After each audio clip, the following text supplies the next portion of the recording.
Olha a Luísa. Eu fui pegar uma florzinha. Ah! E aí, Luísa, tudo bem? Tudo ótimo. E você, João? Tudo bom, graças a Deus. Tudo tranquilo aí na pandemia, todo mundo se cuidando. Tudo tranquilo. Então Graças a tá Deus. bom. Galera já está entrando aqui. Na verdade, antes de começar esse papo com a Luísa, eu gostaria de dizer para vocês que a pandemia e a falta do que fazer faz a gente pensar ou aproveitar o tempo que a gente tem para coisas que a gente gosta de fazer. Eu tenho uma paixão muito grande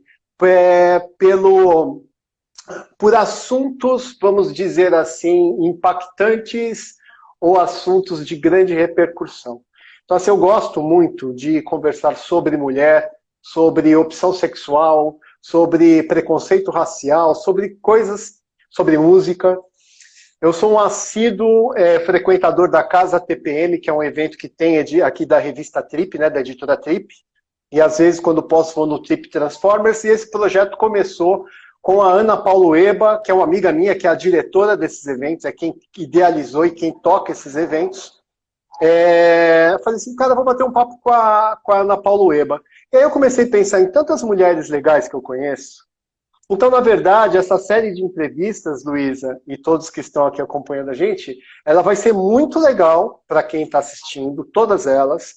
Espero que todo mundo goste, porque a gente não vai falar do beabá, a gente não vai falar da superfície, a gente vai para a profundidade de cada pessoa.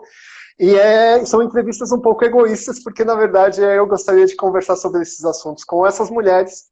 Então, eu acho que porque vai render muito e vai ser muito bacana, eu decidi abrir, decidi colocar para todos vocês, tá?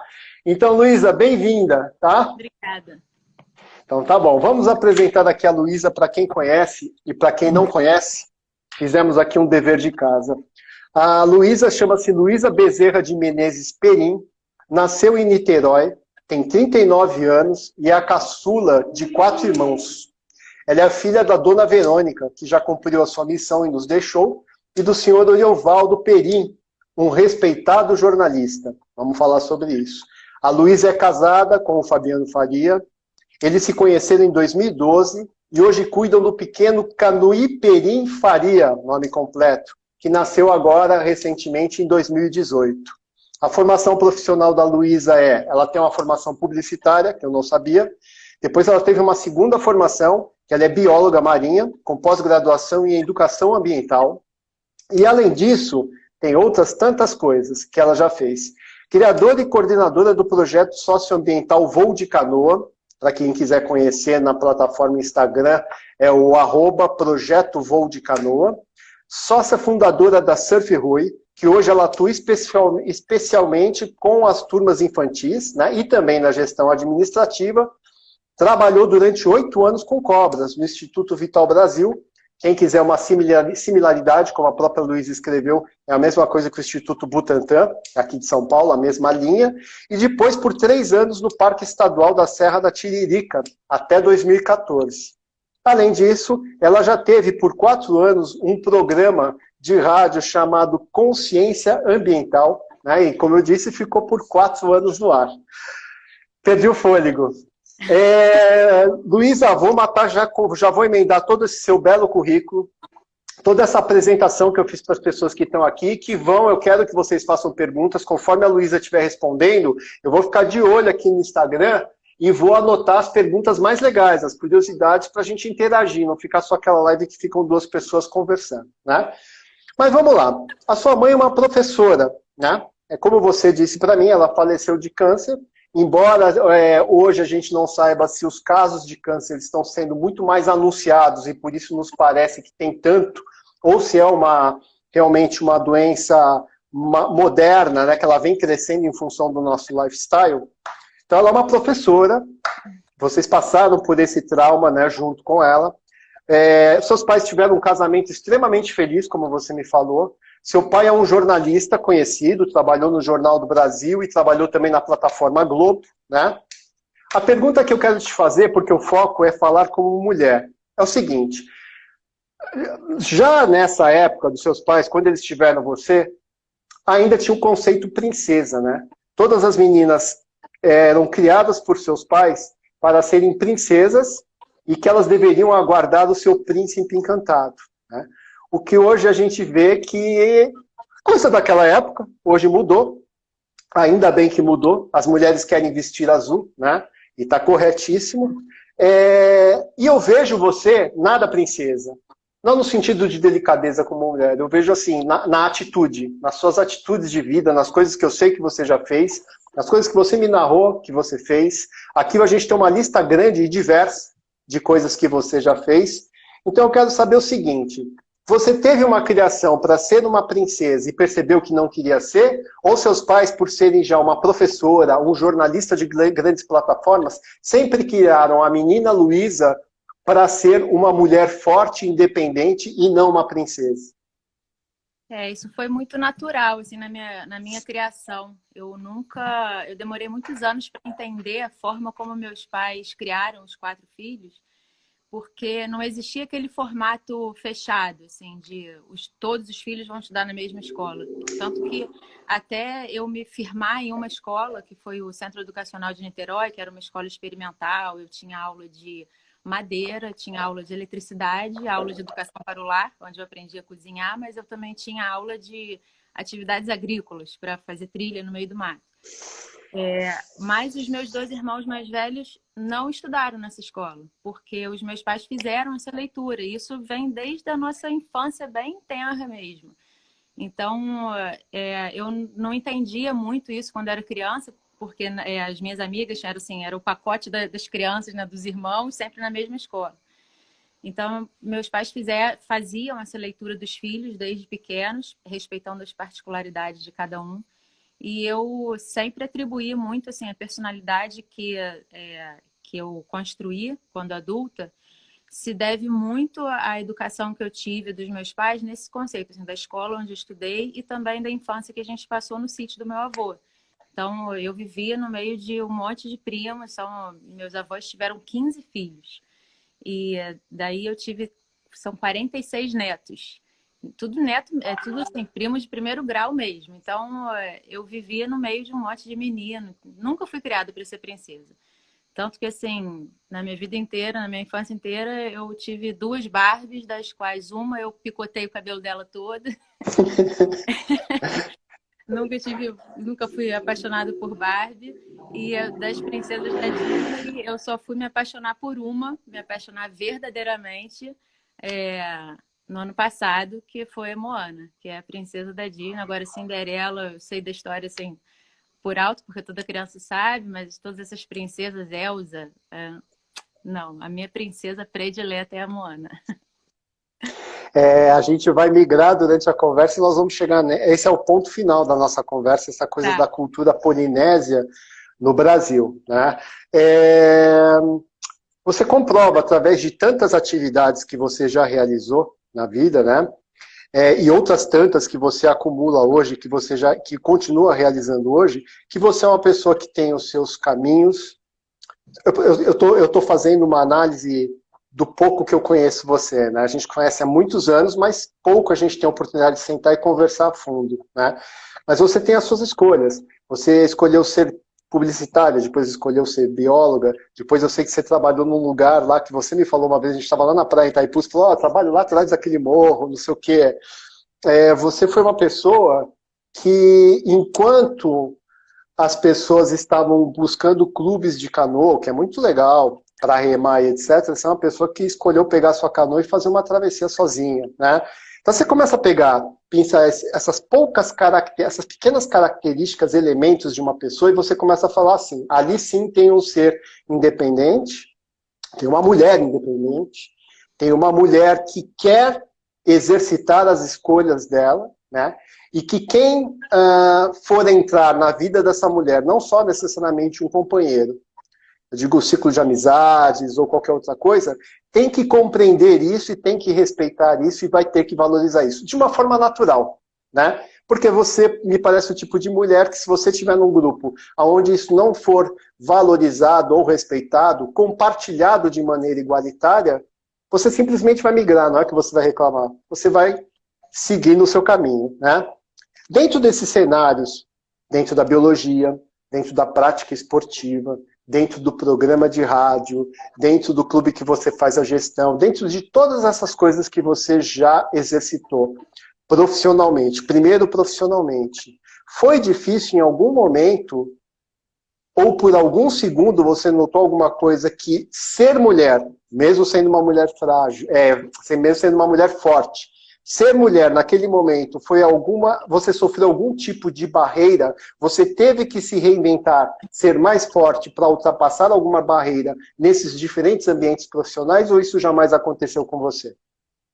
Não, eu acho que o tempo que a gente vive hoje, a gente, assim, a mulher hoje já pegou as portas abertas nesse sentido, assim, quando você se posiciona, não tem mais aquela figura assim, mulher do sexo frágil, tal. Mas é claro que nos meios onde eu sempre me meti, eu acabei traçando, assim, desenhando um pioneirismo por ser mulher.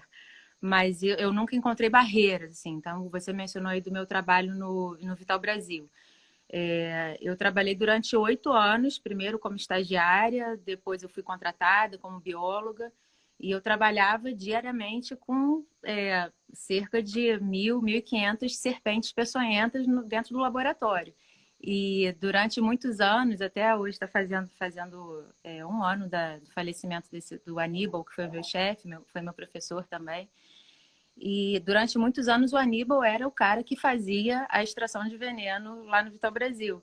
E ele começou a identificar em mim algo que ele poderia passar para mim. E eu me lembro que na época isso foi um pouco assim, pô, como que aquela menina vai fazer extração de uma jararacuçu de 2,5 metros, com as presas assim enormes extraindo veneno? E ele foi me ensinando e eu fui aprendendo a lidar com medo.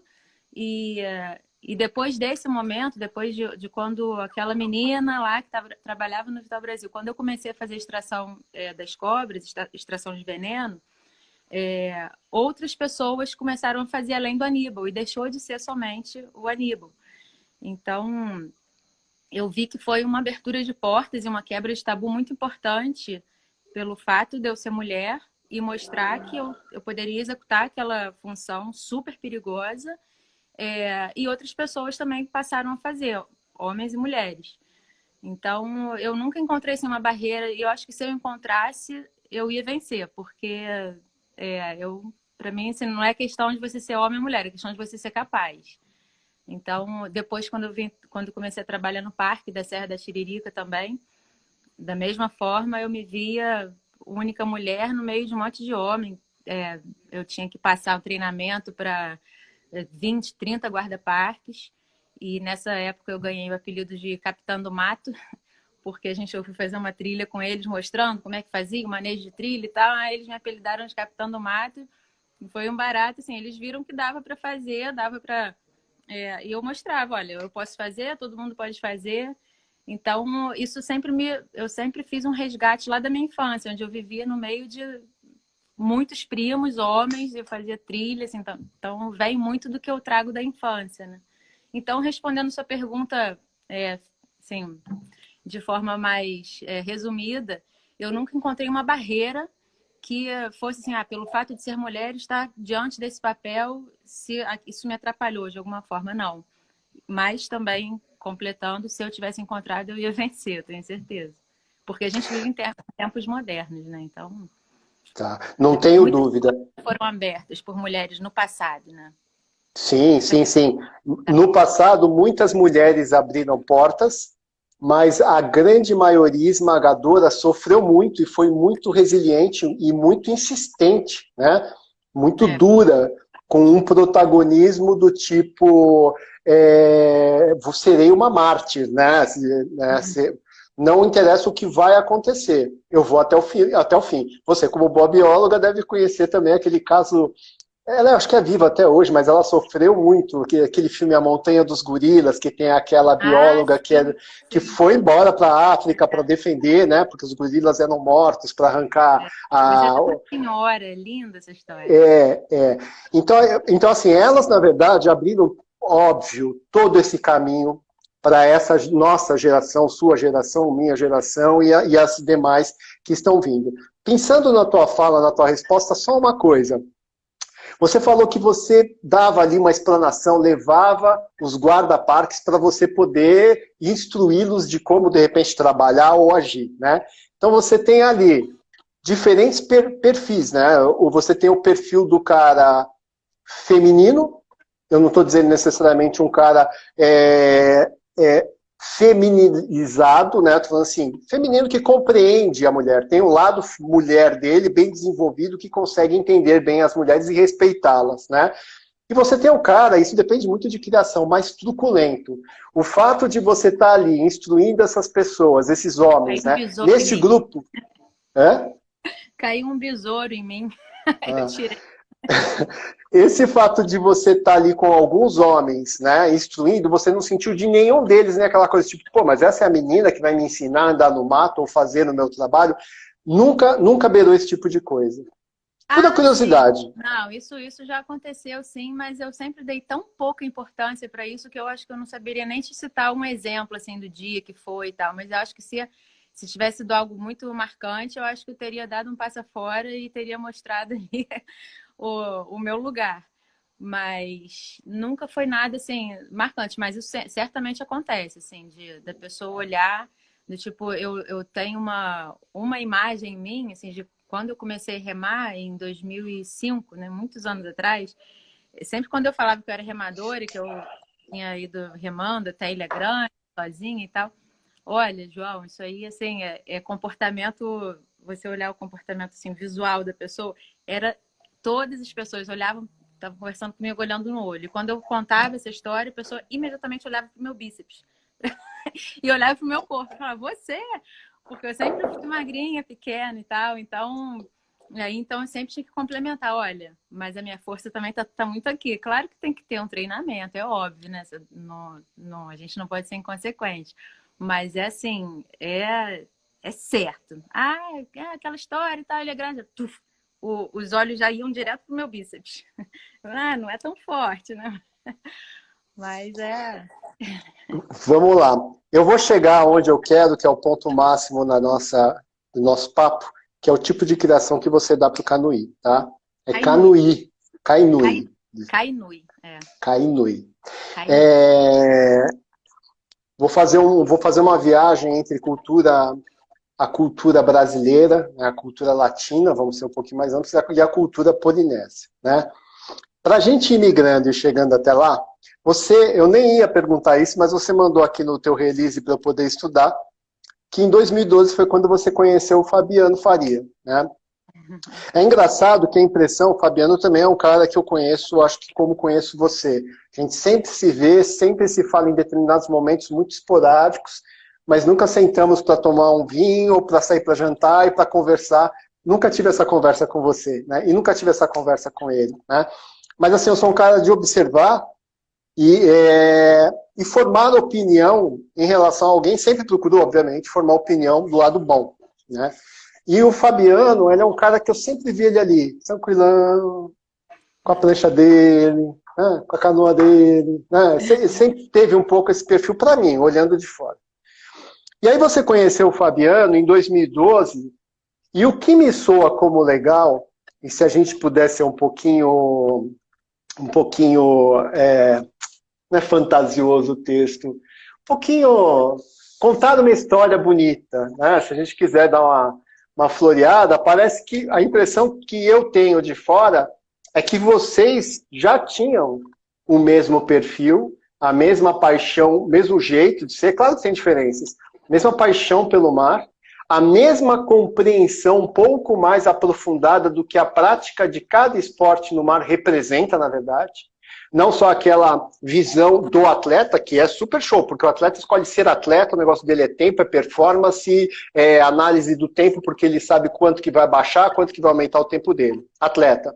Você tem um outro tipo de atleta, que é aquele que tem aquela ligação com o mar, né? Entende o mar como um indivíduo, né? O mar com um espírito. Então, assim, eu sempre vi o Fabiano também dessa maneira, antes de vocês se juntarem, né? E você me contou aqui que foi no Aloha Spirit de Ilhabela, que tava um grupo, né? Aliás, não é um grupo. Esses nomes que você me passou aqui, isso aqui é uma quadrilha, né? Bob, Chaer, Ratones, não sei o quê. Isso aqui é uma... Só faltava assaltar banco para ganhar o pedigree, né? E aí um lá gritou, que deve ter sido, foi o Ratones, assim, ai menina, você que fez a travessia longa, não sei o quê. Claro que deve ter sido a pedido do Fabiano, né? Um cutucou o outro. Mas, brincadeiras à parte, você se uniu com o Fabiano, e aí eu vou migrar para o Kainui. Kainui. Eu vou errar muito, desculpa, tá? Sou eu, o problema sou eu. Quando vocês se encontraram, né? O Fabiano já tinha tido uma vida, já tinha um filho, né? Um businessman, você super comprometida com os seus projetos, sérios, dedicados. Mas quando vocês se encontraram, vocês já conversaram sobre isso? De alguma forma, vocês sentiram que ali tinha um negócio que já vinha casado, já vinha encaixado ou não? Sim, sim. Para o Fabiano foi de imediato. E aí depois eu só fui perceber que para mim também foi de imediato e levou alguns meses. Mas foi bem conexão mesmo, assim. A gente sempre fala, era o que tinha que ser. E foi, como você falou, foi no Aloha de Ilhabela. Mas aí a gente veio se conhecer mesmo, pessoalmente, porque naquela ocasião ele me viu passando e eu era a menina que tinha ido remando até Ilha Grande e que ele também queria ter feito isso. E aí a gente veio se conhecer numa aula de yoga, então isso também mostrou um pouquinho pra gente o caminho do que seria aquele encontro, aquela conexão. E o Kainui veio 5 anos depois, né? Veio 6 anos depois, acho.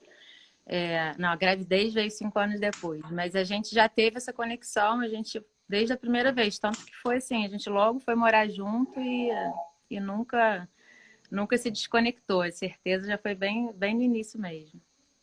Tá. Agora vamos aonde eu queria chegar. Na verdade, tem uma galera aqui te dando oi, falando que você é demais, etc e tal. Moana em Niterói, parabéns pelo trabalho pioneiro. É o Gilberto que escreveu. O Gilberto foi de carteirinha das lives aqui. Quem mais aqui? Casal Nota 1000. Bom, por enquanto nenhuma pergunta, pelo menos não vi nenhuma, mas só elogios. E isso é muito bom, tá? Já estão dizendo que seu filho é um remador brabo. Bom, Kainui vamos lá. Significa grande oceano, João. Era uma pergunta que eu ia fazer. Por favor. Kai oceano ou água salgada e tal, e Nui é grande. E esse nome Kainui significa grande oceano. Quando você escolheu esse nome, não sei quais são os vovô, vovó, bisavô, bisavó, irmão, tio, né, que ainda estão vivos nas duas famílias, né? É óbvio que todo mundo já conhece o lado de lá, já conhece o Fabiano, o lado de cá já conhece a Luísa, né? Mas assim, tipo, na hora que você fala, olha, o nome dele vai ser esse aqui, né? Alguém falou assim, filha, ele vai sofrer bullying no colégio, aquela coisa, não sei o quê. Como é que foi? Hoje em dia, eu olho pro Kainui e eu olho assim, gente, ele não poderia se chamar outro, não poderia ter outro nome. Ele é o Kainui, ele veio já sabendo que ele tinha que ser ele, o Kainui. Mas foi um choque, foi assim, embora todos já soubessem, as pessoas estavam esperando Kamehameha e não sei o que lá. Eu acho até que eu peguei leve. Pegou. O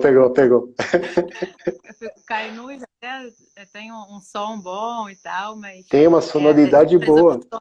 Dentre as opções que a gente tinham vários, mas a gente tinha que ser ele mesmo. Veio o Kainui e depois todo mundo se acostumou. Eu sempre falava, nome é assim mesmo, se acostuma. Meu pai se chamou Orivaldo. Eu vi aqui.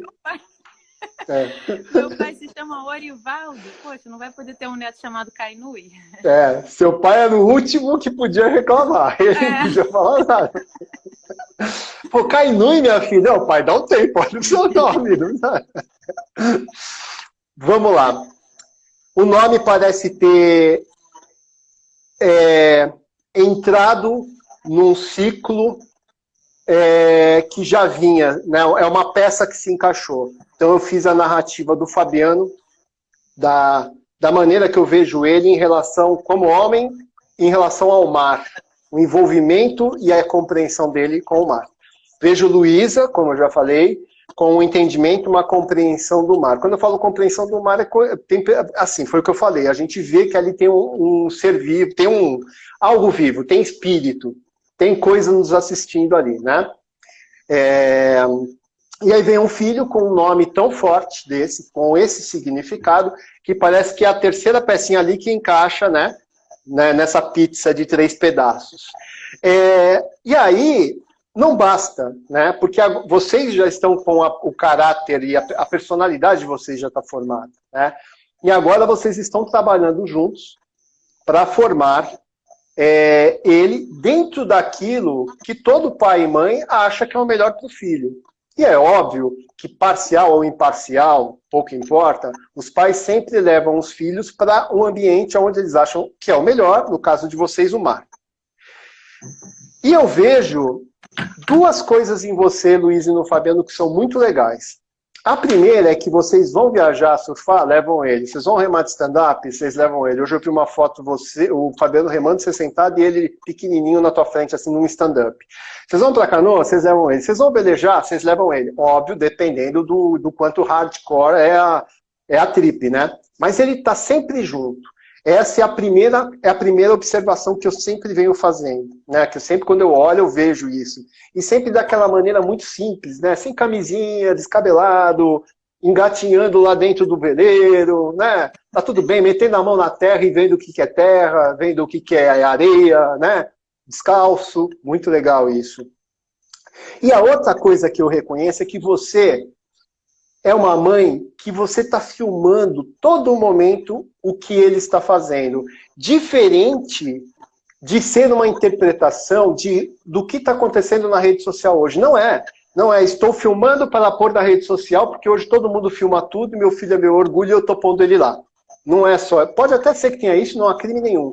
Engraçado é que quando eu vejo você e o Fabiano filmando ele, é como se fosse aquela cobertura do crescimento como existia lá atrás. Os nossos pais faziam com aquela 8mm, não era nem Super 8, porque não tinha nem som, né? Para guardar os momentos da criança brincando no jardim de casa, brincando no parque. E a gente teve um break, né? A gente teve um grande período que você não vê mais os pais fazendo isso, seja por causa do trabalho, vida corrida, deve ser por causa disso. E quando eu comecei a observar você e o Fabiano, nessas imagens, começou a trazer lá para trás, me levar lá para trás de volta, e lembrar que os pais antigamente faziam muito isso. E eu consegui perceber, não sei como, essa diferença, talvez pelo tipo de pessoas que vocês sejam. Eu consegui perceber que ali estava uma filmagem para entregar esse material depois para o teu filho, né? Para falar, olha, filho, aqui foi como você cresceu. Disserta como mãe, se você puder falar em nome do pai também, qual é a meta, qual é o foco, se isso tudo são escolhas, né?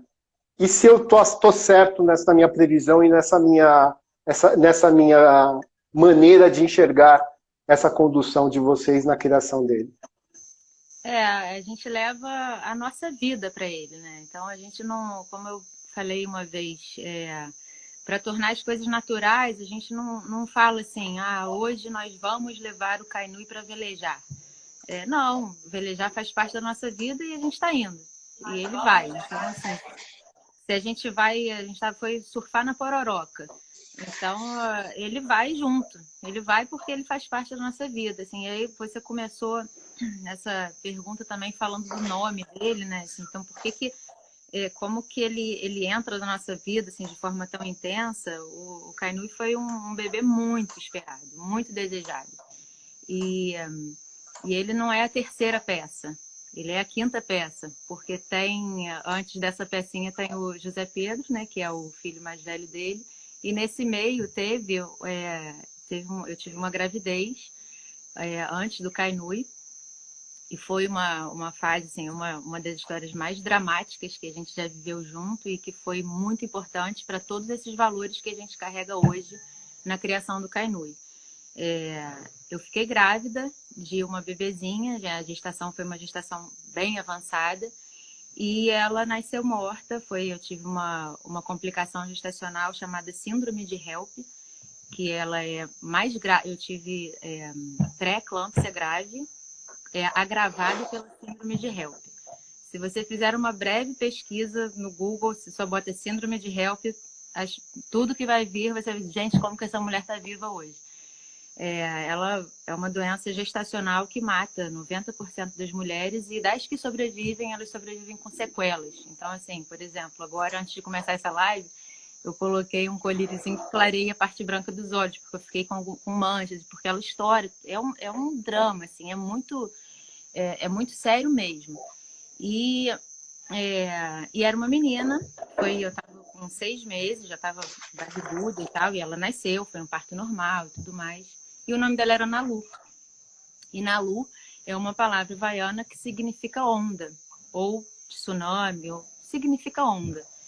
E pra gente, assim, eu demorei muito tempo para entender e para digerir essa história, mas o que significou a Nalu na nossa vida, e a gente reza por ela até hoje, assim, a gente teve uma história muito forte, embora, assim, para quem assistiu de longe, foi uma perda gestacional, mas pra gente foi um nascimento e foi uma morte, e é uma filha. E por que foi essa filha que ficou invisível, e o significado, né, da onda. E a onda, ela vem transformando, e foi uma onda que transformou a nossa vida, a nossa união e a nossa forma de enxergar. E quando veio o nome Kainui, que significa grande oceano, e ele nasceu e veio encher a nossa vida de amor e tal, era aquela paz que a gente precisava, era o grande oceano, era o horizonte. Então, é assim que a gente enxerga ele, é a nossa vida e é o grande oceano, sem tirar nunca da nossa lembrança e do nosso coração a força daquela expressão, daquela onda que transformou nossa vida em 2016, né? Que foi uma época assim, muito dramática. Mas foi isso. Qual que é a sua, se você quiser falar, e do Fabiano, religião ou filosofia espiritual de vida, qual que é? A gente é meio ecumênico, sabe? A gente tem... às vezes, eu falo assim, eu sou espírita, eu frequentei durante muitos anos centro espírita e estudo espiritismo, mas a religião católica também é muito forte pra gente, então a gente também frequenta a igreja, a gente faz oração em casa, às vezes com mais frequência, uma vez por semana, às vezes uma vez por mês, mas a gente também gosta de estudar o budismo, então assim, a gente tem uma espiritualidade muito forte e sem se fechar em nenhum rótulo. A gente entende que todos têm... a gente gosta de tirar a verdade de cada uma das religiões. Então, é o espiritualismo, né? É isso aí, que eu acho que é para onde a humanidade vai migrar. Vai demorar muito, mas ela vai migrar. Uma vez, quando o Dalai Lama esteve no Brasil, eu acompanhei ele em todos os eventos que ele foi em São Paulo, né? E me lembro que no ginásio de Ibirapuera sortearam 5 perguntas e perguntaram para ele o seguinte: qual que é a melhor religião? Abriram lá no meio, pegou 5. E uma delas era essa, e ele falou assim: não tem melhor religião, a melhor religião é aquela que te faz bem. Independente de qual seja, se ela está te fazendo bem, né? Se você está identificado com ela, é a melhor. Eu te fiz essa pergunta porque eu, particularmente, eu também sou multi, né? Eu vou pensando também. E eu depois comecei para Bali, eu comecei a observar o budismo, tenho um pouco de estudo, fiz aqui, frequentei o Centro de Dharma da Paz muitos anos, mas a minha família é católica, apostólica romana. Me lembro quando a gente ia domingo na igreja, rezava em casa todos os dias, etc.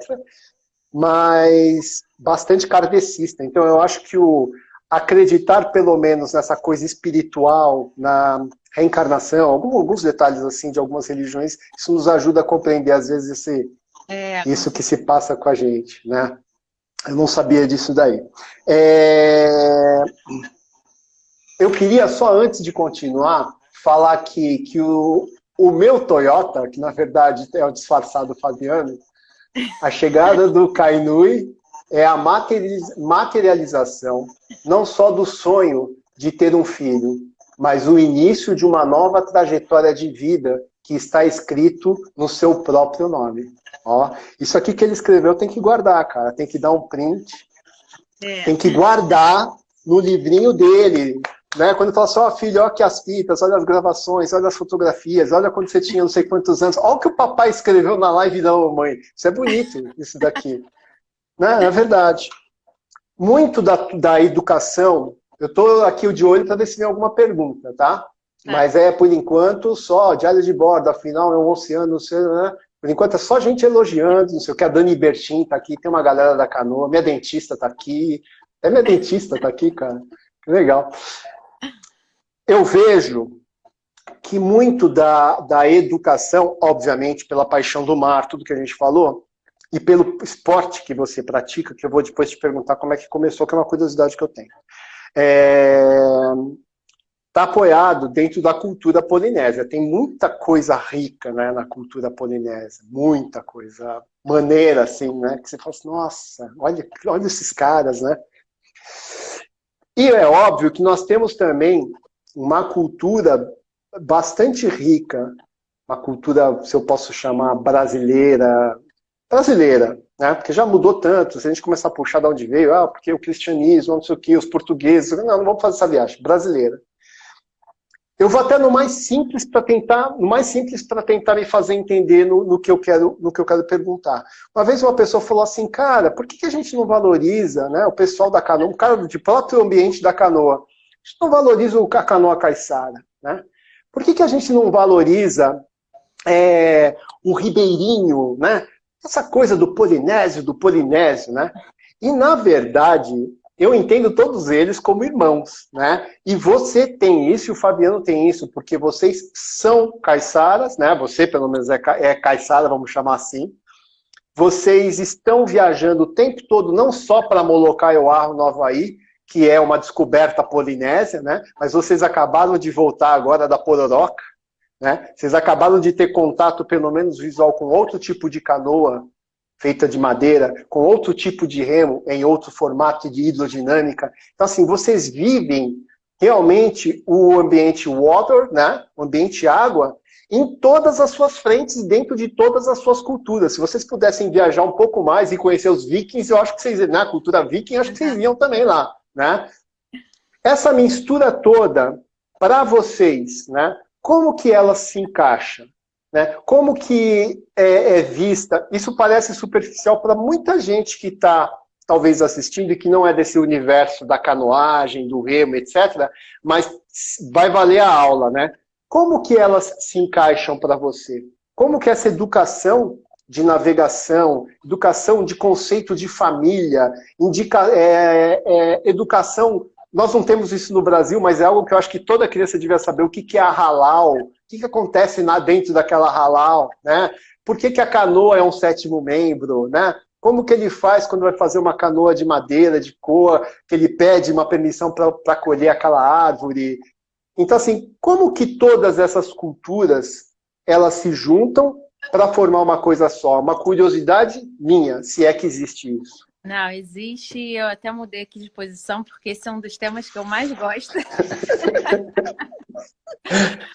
Bom, sabe o projeto Voo de Canoa que eu falei? Sei. Então, é exatamente isso. Então, esse rapaz aí que perguntou para você numa ocasião, falou, por que se valoriza tanto a cultura polinésia, tatuagens polinésias, e não sei o que lá, e não fala da nossa canoa caiçara, da nossa canoa indígena.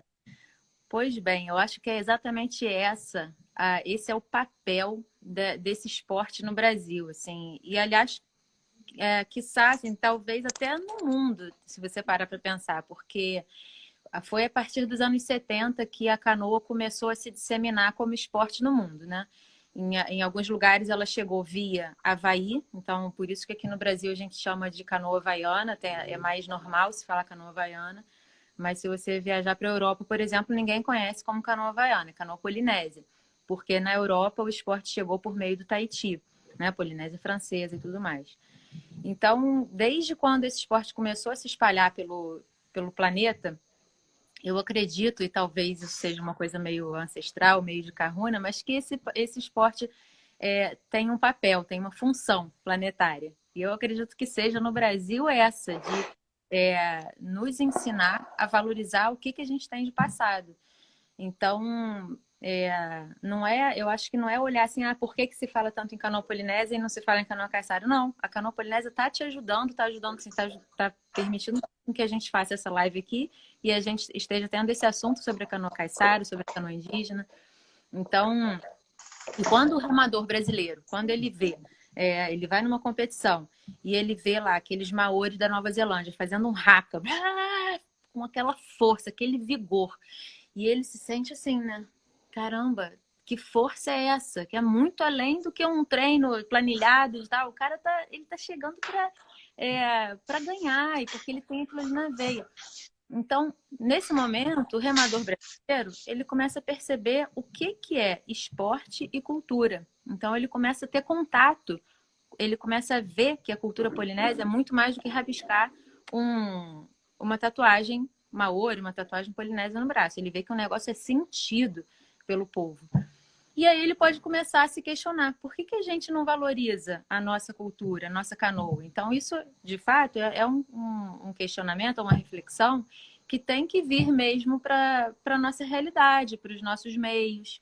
Porque quando a gente fala na cultura brasileira e tal, tudo é cultura, né? O samba é cultura, funk é cultura. A cultura é uma coisa que se movimenta, é uma coisa que tem plasticidade e ela acompanha, ela não é congelada. Mas falta a gente valorizar esse pedaço da história do Brasil que existia aqui antes da chegada do europeu, e também o que é a nossa cultura, que é a miscigenação do europeu, do escravo que veio junto com o europeu, e do índio que estava aqui, que é o caiçara. Então, o caiçara é cultura, o indígena é cultura. E aí eu acho que o papel da canoa polinésia é mostrar assim, olha, a gente também tem uma cultura de remo, tá? E também um remo caiçara, um remo super tradicional. Então eu acho que, não sei se eu consegui responder, assim, mas é nesse cenário que eu enxergo, assim, o esporte. E quando eu falei do projeto Voo de Canoa, é um projeto social do Itaipu Surf Roi, e que a gente fundou tem 1 ano, o projeto Voo de Canoa, e ele é justamente para levar cultura, esporte e educação por meio dessa história toda, mostrar do paralelo, dessas canoas que são, em várias partes do mundo, canoas construídas a partir de um tronco único de árvore são utilizadas, né? Então, seja na cultura indígena, na cultura caiçara, na cultura polinésia, na Indonésia também. Então, e todas elas são baseadas em relações de muito respeito do homem com a natureza. É diferente do que a gente vê da construção de barco na modernidade. Então, se a gente voltar para histórias de povos tradicionais do mar, a gente encontra uma junção de todos eles, né? Dessa relação com as florestas. É engraçado que o mar, desde lá, né, desde então, e continua sendo, só que de uma outra maneira, mas principalmente lá atrás, eram as estradas, né? Vamos chamar assim.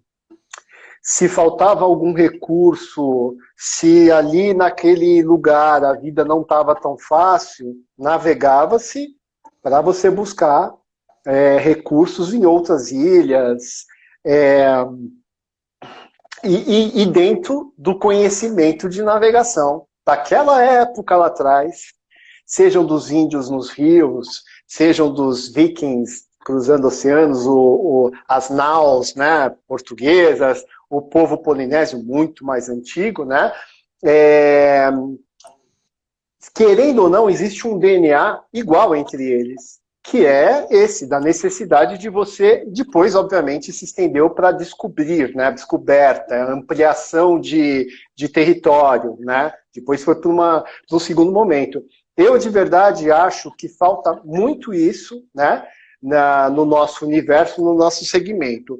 Mas eu não quero viajar por aí, eu quero viajar no seguinte: aonde entra o papel da mulher, porque isso vai ter influência, obviamente, sempre em si, em você, na sua relação com as pessoas e na sua criação com o filhote, né? Onde entra a mulher existe na cultura polinésia determinados pontos que às vezes eu falo assim, se for trazido para o radicalismo dos dias de hoje, vão falar que é uma cultura machista, né? E na verdade, ela se equilibrava lá atrás, porque aquilo que soa como preconceituoso com a mulher lá antigamente dentro de uma cultura polinésia, você tinha uma outra coisa aqui que falava assim, não, pera lá, estou enganado, porque vocês estão colocando a mulher nessa posição aqui, é porque ela está acima deles que são homens, né? Como que é esse contraponto na cultura polinésia? A cultura polinésia é uma cultura machista? Foi uma cultura machista, né? Ou não? E quais são os resquícios disso para a mulher no dia de hoje, principalmente essas que habitam ainda a canoa? Não sei se eu me fiz entender. Eu não sei, vou começar a responder e você vai me conduzindo, tá? Vai lá. Mas, ai, peraí, besouro de novo. Na cultura polinésia não havia esse machismo, não.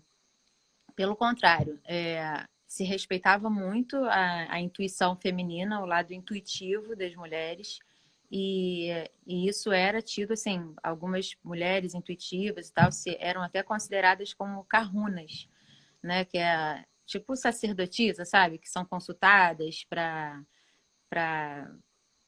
pedir opiniões sobre grandes travessias que tinham que ser feitas e tal. Então, não existia esse machismo. E o que passou a existir é porque era uma cultura muito sensual para eles, né? Então, a dança hula, que contava histórias. Então, e para eles era muito natural a forma de vida, assim, de se vestir, corpos às vezes nus, então aquelas saias lindas e tal. Então, quando o europeu chegou na Polinésia, foi que eles passaram a tratar mulheres como objeto, porque elas faziam parte de trocas, né? Então, os navios chegavam, assim como foi aqui no Brasil. Então, os navios chegavam cheios de metais, coisas que o polinésio não conhecia, e algumas frutas também que não existiam na Polinésia, e eles faziam troca, né? Que aqui no Brasil chamaram de escambo. Então, isso existia. Então, essa materialização do corpo feminino começou a existir para a cultura polinésia a partir do contato com o homem branco. Eu não sei se eu consegui responder, mas para a cultura polinésia... Não, porque a minha pergunta foi bem ruim. A minha pergunta foi ruim. Eu vou além, talvez seja um desconhecimento meu. As mulheres tinham um papel muito importante. Mas, por exemplo, na hora de pegar a canoa e desbravar o mar e ir atrás de outras ilhas ou buscar recursos, não eram as mulheres, eram os homens. Né? Não. Existia... Eram famílias, eram grupos. Porque então esse é um desconhecimento da minha pergunta, porque eu imaginava que assim, as mulheres estão cuidando da casa, tem as carrundas, eu sei que são aquelas que... Entre no mar agora, que agora... Eles não sabiam quando eles iam voltar, então eles não sabiam o que tinha além do mar. O que eles tinham eram conhecimentos empíricos que eles acumulavam ao longo de gerações. Então, quando eles iam, eram canoas enormes, assim, eram canoas muito grandes, formadas em catamarã, né, em casco duplo, com casario no meio, velas, e eles não só iam levando crianças, isso é registrado em diários de bordo, né, de europeus, de épocas muito antigas, né, 1600, 1700. Então, é o que se tem, né, de história. E aí, a partir desses anos, né, da chegada do europeu, principalmente foi a partir de 1700, é que começaram a haver registros mesmo do que existia, porque eles não tinham a escrita, né, do povo polinésio, então é muito de pesquisa. Então, o que se sabe é que as canoas eram enormes e eles levavam fardos de flores, fardos de frutos, levavam crianças que poderiam sobreviver a grandes viagens no mar, então, quer dizer, eles não levavam bebês, e homens e mulheres. Então, a viagem, ela acontecia durante meses no mar e ela tinha que se autossustentar ali. Então, eles levavam porcos. Então, por que na Moana, por exemplo, tem o Pua, que é o porquinho de estimação da Moana? Não é à toa, não é porque o diretor da Disney lá resolveu que deveria ser um porco.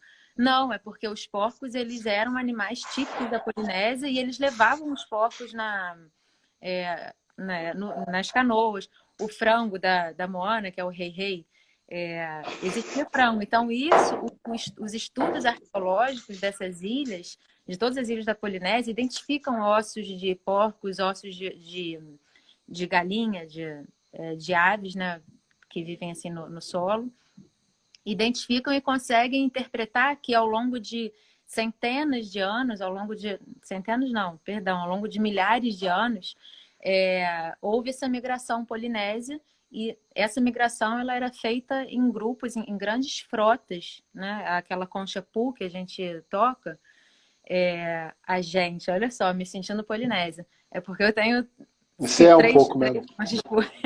Mas sabe aquela pu? Tem até a cara, né, de Polinésia. Aquela concha é linda. Então, eles usavam essas conchas, eles entoavam o pu durante a madrugada no mar para que as frotas se mantivessem unidas e continuassem navegando juntas.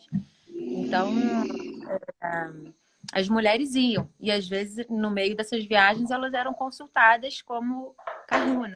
Você acha que a gente deve seguir? Fora todo o conhecimento que eles tinham da observação, né? Das estrelas, das ondas, dos ventos. Era um povo muito, muito sabido, assim, porque eles usavam tão bem os 5 sentidos, né? O olfato, o paladar, a visão, a audição, e eles precisavam disso, porque não tinha internet, não tinha o Guru, não tinha nada. Eles tinham que saber navegar. E eles usavam os 5 sentidos para isso. E quando você usa, hoje é muito difícil a gente, na sociedade moderna, conseguir fazer isso, mas quando a gente usa com muita clareza todos os nossos 5 sentidos, tem um outro que aparece, que é o 6º sentido, que é a intuição, que é o pressentimento. Então, é algo que, assim, se você for analisar, não precisa você não precisa nem ir para uma atmosfera espiritual, do tipo, tô recebendo uma mensagem. Não. É porque você se torna muito habituado a tudo que está à sua volta, né? Ao quanto tempo uma estrela leva para fazer o curso da abóbada celeste, depois de um vento tal, um vento quente, assim, sempre entra um vento assado. Então, esse 6º sentido que ele se aguça quando você sabe usar os 5 primeiros e básicos. Né? E o povo polinésio era perito nisso. Perito nisso. Falar para toda essa galera que está aí, que está muito legal, parece que está todo mundo gostando, já tem um tempão que tem uma galera, que estava previsto para 1 hora, mas também quando vai para 2 horas, não sei o que, fica chato, né? Então, assim, vai chegar uma hora que eu vou estar conversando aqui, porque já o Instagram vai fazer a regressiva para cair. Eu acho que nós vamos precisar de mais uns 15 minutos depois. Então, todo mundo que está aqui, já estou avisando que a gente vai conversar. A hora que eu te cortar, Luiz, e falar assim, vai cair, você para, guarda o que você está falando, que eu vou desligar antes de ele fazer a gente cair. Vou entrar de novo, você completa e a gente finaliza em 15 minutos, porque tem um monte de pergunta aqui que eu quero fazer. Algumas que nem tem a ver com o foco da entrevista, mas era inevitável, eu já imaginava que a gente ia cair no assunto canoa e às vezes não ia conseguir voltar. Eu vou te fazer talvez uma última pergunta que dê tempo.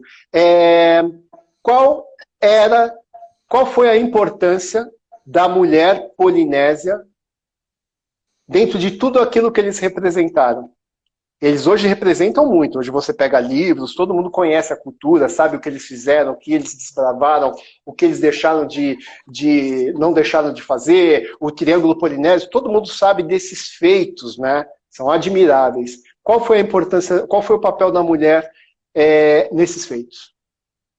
Então, João, pergunta difícil, sabe? Pergunta difícil. Se souber, a gente não tem obrigação de ser uma biblioteca. Não, mas é porque é um assunto que faz muita parte da minha vida, assim. Eu acho que de volta... Eu tinha que perguntar isso para você. Meu Deus do céu, vão falar, lá vem Luísa falar da Moana de novo. Isso porque eu ainda não comecei a cantar a música da Moana, tá? Vai acabar cantando, então, já deu a letra. Mas então, foi a leitura que o querido diretor da Disney lá, que produziu o filme da Moana, teve, que na verdade foram 2 diretores. É o papel da mulher em qualquer sociedade, João, que eu acho que vem aqui no cerne do que é essa sua sessão de lives aí por 2 semanas. eu acho que é o cerne da humanidade, é o papel da mulher, que é o papel de acolher, de aninhar, de contar história, e gerar história, gerar vida. Então, eu acho que não é só o papel da mulher polinésia. De orientar, né? Exatamente. Então, em todas as espécies, a mulher é quem aninha, a mulher é quem acolhe, é a mulher quem conduz, quem orienta, é quem transforma uma casa em um lar. Então, eu acho que não é só a questão de ser uma mulher polinésia, é a questão de ser mulher em qualquer cultura, em qualquer sociedade. Mas na deles era extremamente respeitado, então, era bem visto. Os papéis eram muito claros, né? Sim. Uhum. E eram importantes de uma maneira igualitária. Não tinha... Quer dizer, em algumas culturas, que eu estudo bastante, assim, em alguns arquipélagos, por exemplo, eu ainda não cheguei a fundo em todos eles. Mas existia algo que é desprezível hoje, mas era a poligamia. Então, existiam homens, no Havaí, por exemplo, era desse jeito, no Havaí antigo. Homens que tinham várias mulheres. Então existia isso, existiam coisas ruins também na cultura, tá? Existia escravidão em alguns dos arquipélagos da Polinésia. Então, assim, essa Normal. parte, a poligamia, a meu ver, é um aspecto muito negativo e que foi suprimido da cultura conforme os anos se passaram. Então, aí mostra pra gente que existia uma certa superioridade da figura masculina. Mas existiam mulheres, ali nui também, né? As princesas, as rainhas, as poderosas e tal, mas... Eu vou te falar uma coisa, opinião pessoal minha, e não é para, tipo, pagar de bonzão aqui para as mulheres que estão assistindo. Mas, cara, nós homens, a gente viajava, a gente continua viajando e a gente acho que ainda vai viajar, infelizmente, por muito tempo. A gente conseguiu enxergar o papel da mulher. Parece que a gente só consegue enxergar ou alinhar mais com esse papel da mulher quando a gente é pequenininho e tem uma mãe do nosso lado criando a gente, né? Depois, quando a gente começa a botar as mãozinhas para fora, a gente já começa a não olhar. E se a gente olhar bem, por isso que eu comecei a live falando que eu sou mesmo. Eu vou em todas as casas TPM, que tem todas aqui em São Paulo. Sento lá e fico o dia inteiro, sábado e domingo, só ouvindo a mulherada. Não tem só mulher, mas elas falando ali, puta, eu adoro, eu acho demais. Bom, vamos lá para algumas perguntas. O Luiz e até o Fabiano indicou que ele falou que essa pergunta é boa, né? Vou resumir ela aqui. O que você acha quando isso tudo passar? Que as pessoas vão voltar mais preocupadas com a preservação do meio ambiente? Ele diz em relação à pandemia, né? Quando a gente voltar, se você acha que a gente vai voltar de uma maneira mais preocupada com o meio ambiente? Eu já tentei chegar numa conclusão diversas vezes, assim, pelo povo brasileiro, eu tenho um receio. Eu tenho um receio porque às vezes eu acho que o brasileiro tem memória fraca. Então eu tenho medo da gente estar vivenciando esse sentimento, assim, de muita transformação e tal agora internamente, mas depois quando voltar, a aceleração tomar conta da gente de novo. Então, assim, quando eu vejo, por exemplo, as pessoas naquela fissura, a gente tem que voltar para a vida normal. Eu acho assim, a gente tem que tentar voltar para um novo normal. Porque se for para voltar ao normal que era antes, em algum momento vai dar tudo errado de novo. Então, assim, em relação ao meio ambiente, propriamente dito, eu não sei se as pessoas estão conseguindo conectar a humanidade, se ela está conseguindo conectar isso tudo com o meio ambiente, com os recursos naturais. Vai cair. Vai cair? Então... Com os recursos naturais. Galera, vou desligar e já vou chamar de novo. Vamos lá. Beleza. 3, 2, 1.